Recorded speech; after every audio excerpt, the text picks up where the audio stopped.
गांव के चौक के दिल में रामलाल काका खड़े हैं।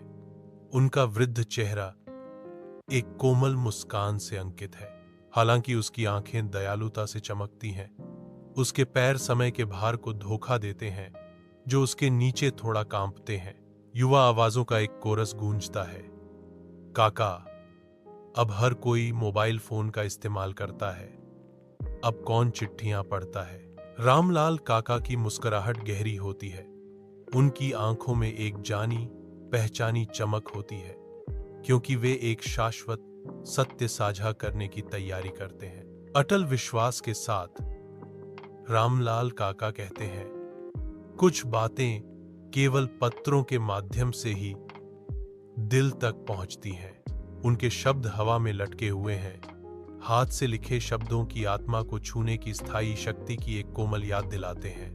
धूप से भरे कमरे में युवा नंदिनी एक पत्र को कसकर पकड़े हुए है। मासूम आंखों से नंदिनी पूछती है, प्यारी माँ, मुझे आपकी बहुत याद आती है। पापा कहते हैं कि अब आप एक सितारा हैं।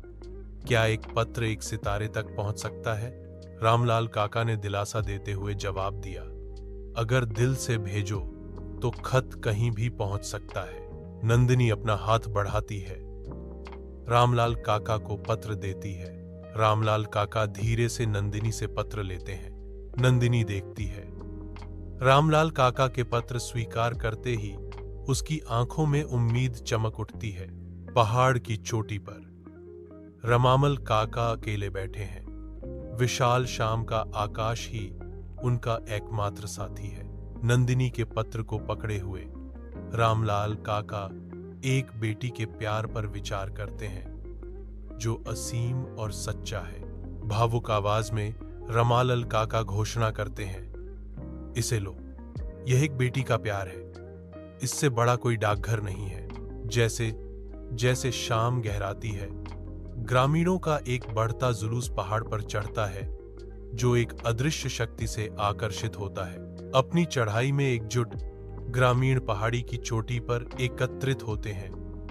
उनकी उपस्थिति समुदाय के लिए एक मूक वसीयतनामा है।